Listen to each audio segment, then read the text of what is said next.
Hi everyone, I'm Sandy, and today I am back with my 1001 book countdown, and I finished a chunker of a book. Let's get to it.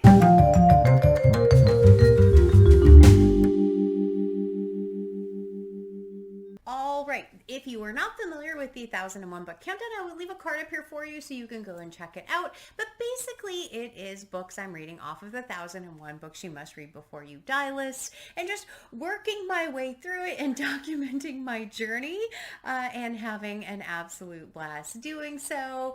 Yeah, it's been a lot of fun so far, and I'm making so much more progress than I ever would have anticipated I would be making this early.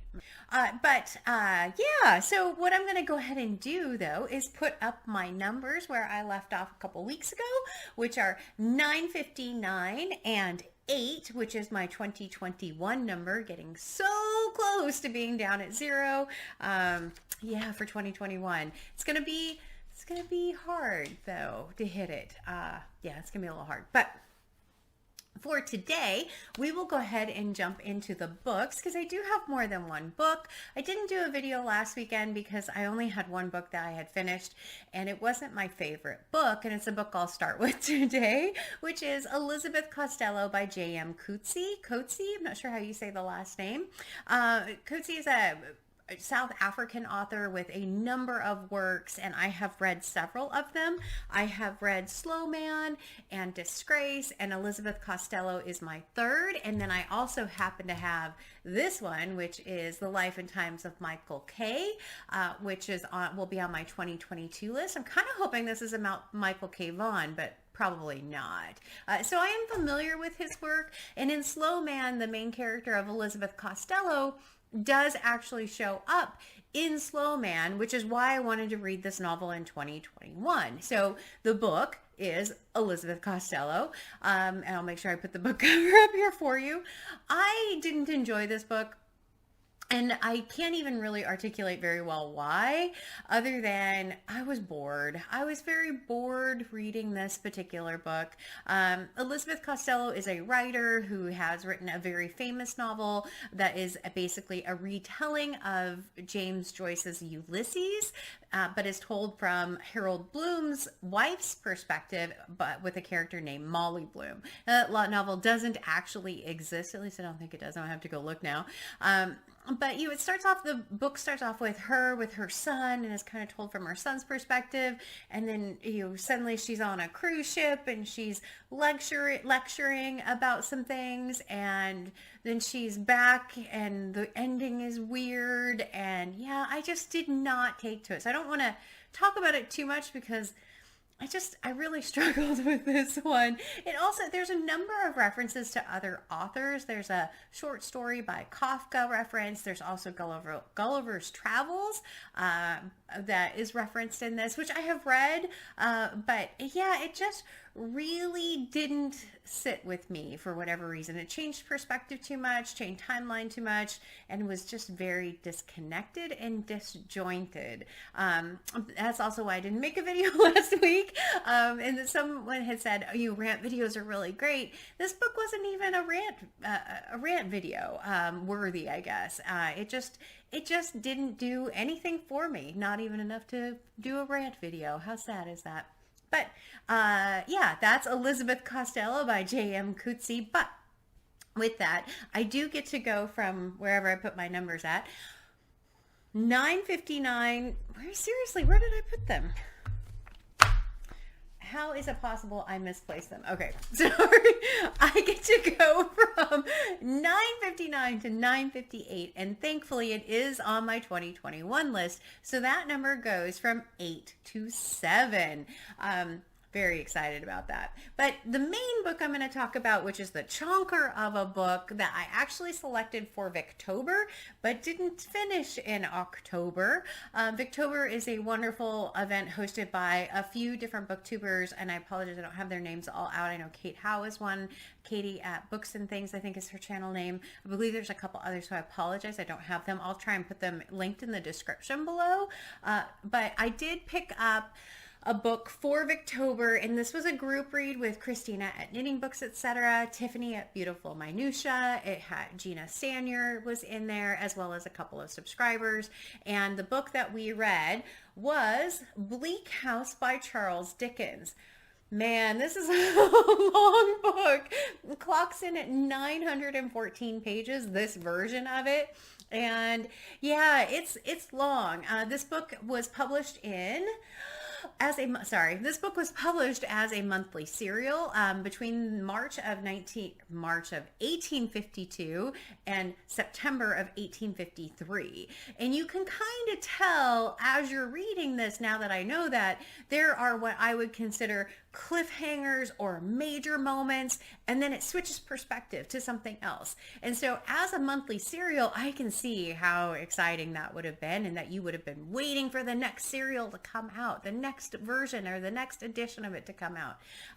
So this is actually was published about the middle to latter middle of Dickens' work, and it is a very interesting, I know I use that word a lot, but work of his. And so what was really intriguing about this particular book is it switches perspectives and different people are telling the story, and it covers a long period of time, and it follows a number of characters who are following a lawsuit that's called Jaundice and Jaundice, and that is referred to over and over and over again in this book, and that people are waiting for a settlement, waiting for a judgment, waiting for this.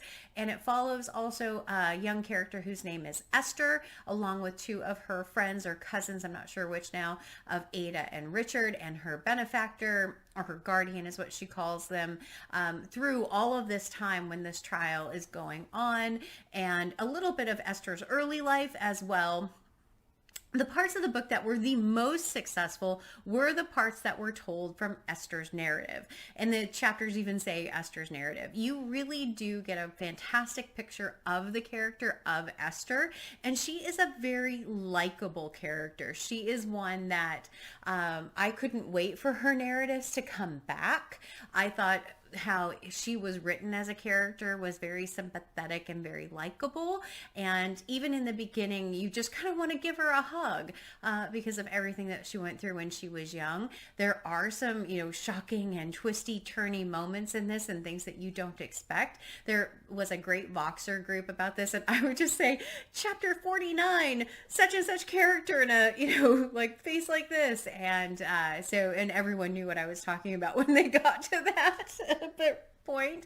But yeah, like I said, you can definitely tell now that I know that this really would have worked well as a monthly serial, but as a big novel, chunky novel, 5+ weeks to read this book for me. I definitely was not one that I could sit down and read 100 pages at a time. I had to take my time and really work my way through this one. I often would listen and read it at the same time. I didn't really ever just listen to it, but I would have it playing, and it did help me consume the book. When you get to about the last 5 chapters, I didn't want to put it down at that point because I wanted to find out what happened. I wanted to find out what was next. I wanted to find out what happened to Esther and Ada and Richard.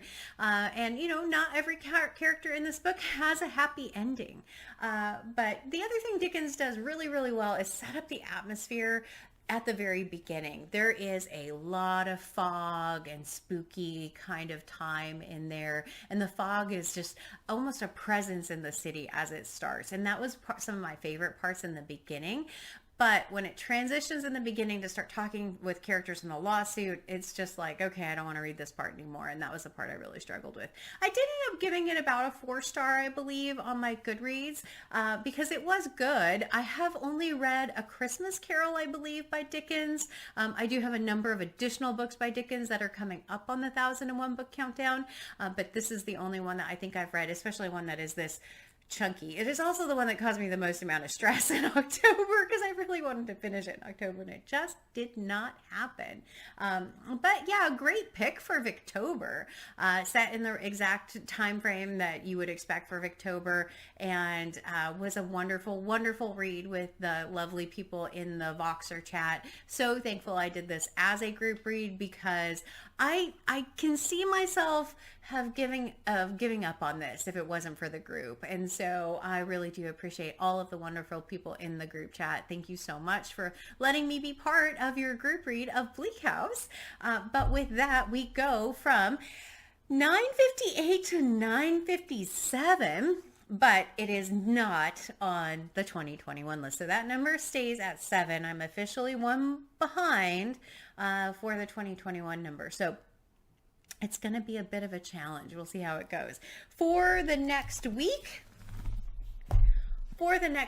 I have started The Blind Assassin by Margaret Atwood. As you can see here, we're a good, quarter of the way through the book. I am enjoying this book quite a bit so far. It's another one that switches perspectives, and I love when it's the older sister and she's reflecting back on things. Her attitude in this is she's so snarky at times, and I just love a really good snarky character. So this is the one I'm focusing on for next week. And then other one that's a library book that I really do need to read is Sabbath Theater by Philip Roth. So those are the two that I think are going to be kind of upcoming.